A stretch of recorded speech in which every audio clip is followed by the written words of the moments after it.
Barcelona पे एक सुनहरा मौका था कि रियल मैड्रिड ने अपना गेम ड्रॉ किया था, जैसे तैसे कंट्रोवर्सी से वो गेम ड्रॉ हुआ।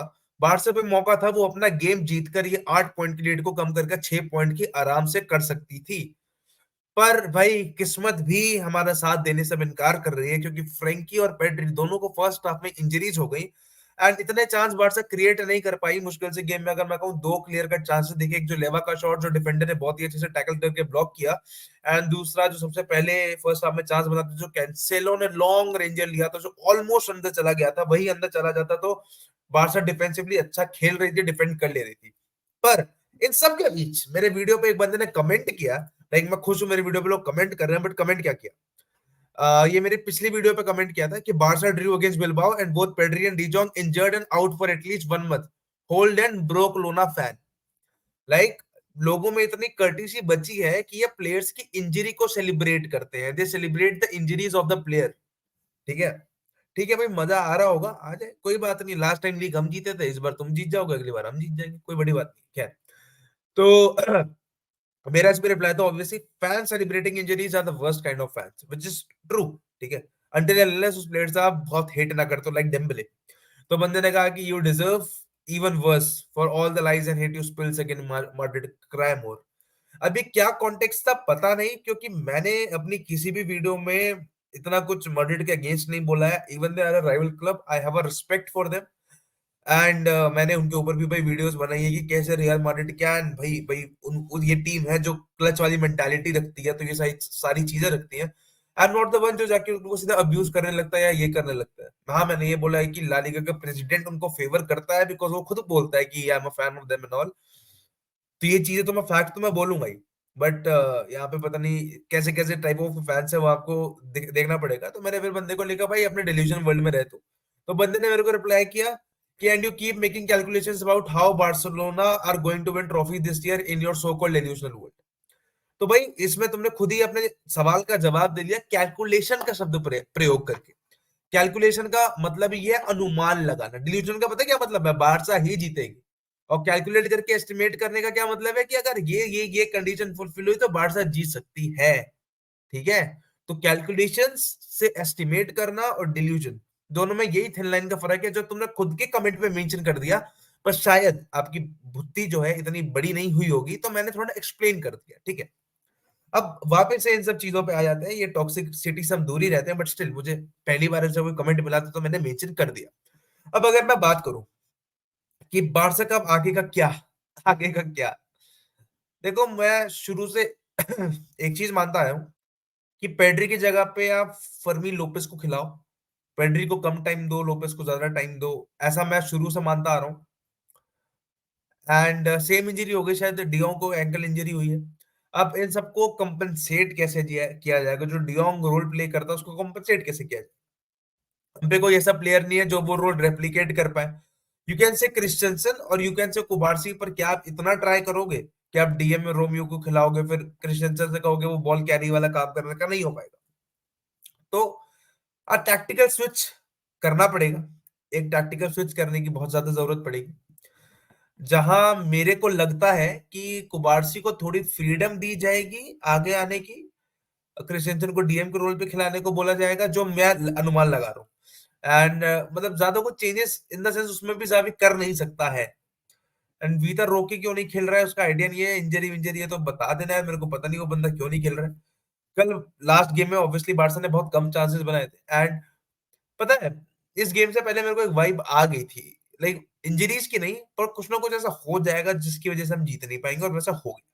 मे बी फ्रेंकी और पेड्री खेलते तो गेम का सिनेरियो, गेम की मेंटालिटी काफी डिफरेंट रहती। पर मैं अपनी टीम से ये उम्मीद करता हूँ, इवन दो अगर आपके मेन प्लेयर्स फर्स्ट हाफ में इंजर्ड हो गए, आई एक्सपेक्ट फ्रॉम यू कि आप एक गोल मार के, एक गोल तो मारो। आई एक्सपेक्ट फ्रॉम यू कि क्लच तो करो, ग्राइंड करो ना रिजल्ट। ये मैं एक्सपेक्ट करूंगा।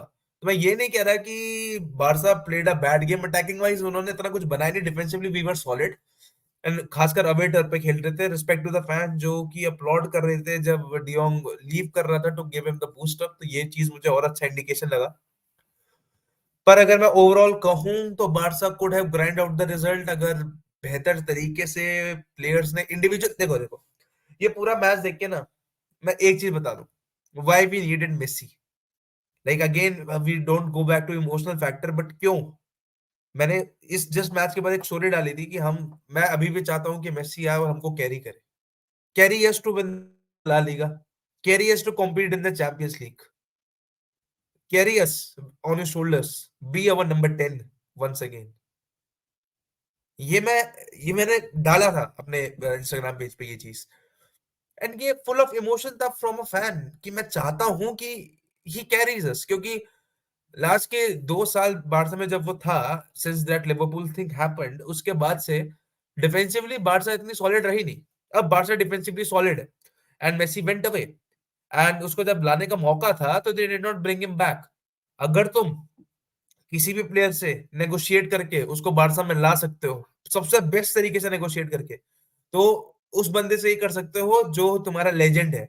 You could have negotiated with him, and मैं ये चीज बात ये अब क्यों ला रहा हूँ? Because he is the point of difference. अभी अगर हम पे कोई चीज मिसिंग है तो that point of difference, if that guy is in my team, ये इंजरीज के बाद भी we will grind out the result, he will be the one who will be creating all the play.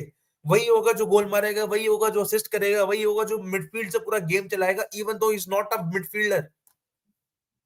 तो we are missing that point of difference. आप जितना कह लो lamin Yamal में talent है, इसमें ये टैलेंट है, उसमें ये टैलेंट है, talent is a raw thing.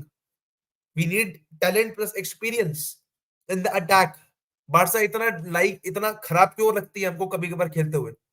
क्योंकि जो सिस्टम है, अगर तुम प्रैक्टिकली देखो, एक प्रॉपर लेफ्ट विंगर नहीं है, एक प्रॉपर राइट विंगर है, वो उतना ढंग से खेलता नहीं है। तो दोनों विंग्स पे हमको चाहिए, दोनों फुल बैक्स पे हमको चाहिए। जहां उस एरियाज में अगर हमारी क्वालिटी बढ़ेगी, उसके बाद हम कह पाएंगे कि yes, now Barca can compete at higher level, क्योंकि हम पे ये सुविधाएं हैं। हम पे फुल बैक्स अच्छे हैं, हम पे विंगर्स अच्छे हैं, तो विड्थ को प्रोवाइड करना, ओवरलैपिंग रन, अंडरलैपिंग रन, कनेक्शन करना मिडफील्ड के साथ, मिडफील्ड में टक इन करना, ये सारी चीजें हो पाएंगी। बट अगर मैं ध्यान से तुमको देख के बताऊं, even with this Barcelona team जिसमें प्रॉपर लेफ्ट विंगर नहीं है, जिसमें अभी भी कुछ कुछ एरियाज में हम लैक करते हैं, इन टीम को सबसे बड़ी जरूरत है उनके पॉइंट ऑफ डिफरेंस की, and their point of difference is their number 10 Lionel Messi. I am not telling you to bring him back, but I am telling you that he was a point of difference, and right now we are missing that point of difference. Barca without a number 10 and Barca without a DM like Busquets are over. Barça का DNA ही है उनके number 10 पे सबसे बेहतरीन player होना, सबसे बेहतरीन top level top class player उनका नंबर 10। उसके बाद अटैकिंग फेस में कोई सबसे तगड़ा प्लेयर उन पे आएगा तो वो नंबर 9। एंड उसके बाद जो कोई सबसे बड़ा तगड़ा उनकी मतलब जो सब चीजों को कंट्रोल करके चल रहा होगा, that will be our mister octopus जो बुस्केट्स था। अब उसके अलावा वहां कौन आएगा? ये चीजें हैं। तो कोई इस गेम का मैं एनालिसिस नहीं किया, कुछ मैंने नहीं किया, बस मैंने बताया ये सारी चीजें जो आके आप बोली। एंड मेरा ओवरऑल पॉइंट ऑफ व्यू ये है कि right now we will struggle. अभी हम ऐसे कर रहे हैं, अगले सीजन में भी हम किसी मैच तक पहुंचेंगे, एंड जब हमको स्टेप अप करना होगा तो we could struggle once again. Copa del Rey के नॉकआउट्स में वी विल स्ट्रगल, या फिर यूसीएल के नॉकआउट्स में वी विल स्ट्रगल, जो हम आगे आने वाले दिनों में देखेंगे अभी। तो this struggle will keeps on going. This struggle, ये स्ट्रगल अपनी टीम का चलता रहेगा, because we don't have that point of difference. हाँ, अ मैनेजर कैन कम जो ग्राइंड रिजल्ट्स करा पाए, जो कुछ और जावी से बेहतर कर पाए, बिकॉज जावी पे वो एक्सपीरियंस नहीं है, ये मैं एक्सपेक्ट एक्सेप्ट करूंगा। पर Xavi is not at the fault until and unless squad की ये चीजें इंप्रूव नहीं होगी, वो पॉइंट ऑफ डिफरेंस हम क्रिएट नहीं करेंगे।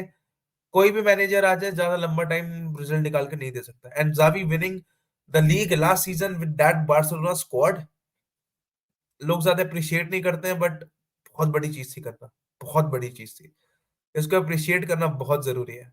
मतलब लोग बड़े हल्के में लेते हैं कि लीग ही तो जिताई है, यूरोप में कुछ नहीं किया, ये कुछ नहीं किया, बट वो डिफेंसिव रिकॉर्ड जिस तरीके से प्लेयर्स ने स्टेप अप किया था, जिस तरीके से जावी ने रिजल्ट्स ग्राइंड आउट करवाए थे, it's it's it can't be compared with anything else. तो यार, तब तक के लिए will see you until next time. And ये एक इस वीडियो का क्या टाइटल दिया जाएगा, खैर वो तो सोच लिया जाएगा, बट टाइटल ये दिया जाएगा कि our season is almost depends भगवान के हाथों में, और कुछ नहीं बचा है लिटरली। उम्मीद किया था कि चीजें होंगी, but again injuries, luck, but again it football, like life, it goes on. Some days are good, some days are bad. ठीक है, लाइफ में खराब होता है, मेन स्माइल।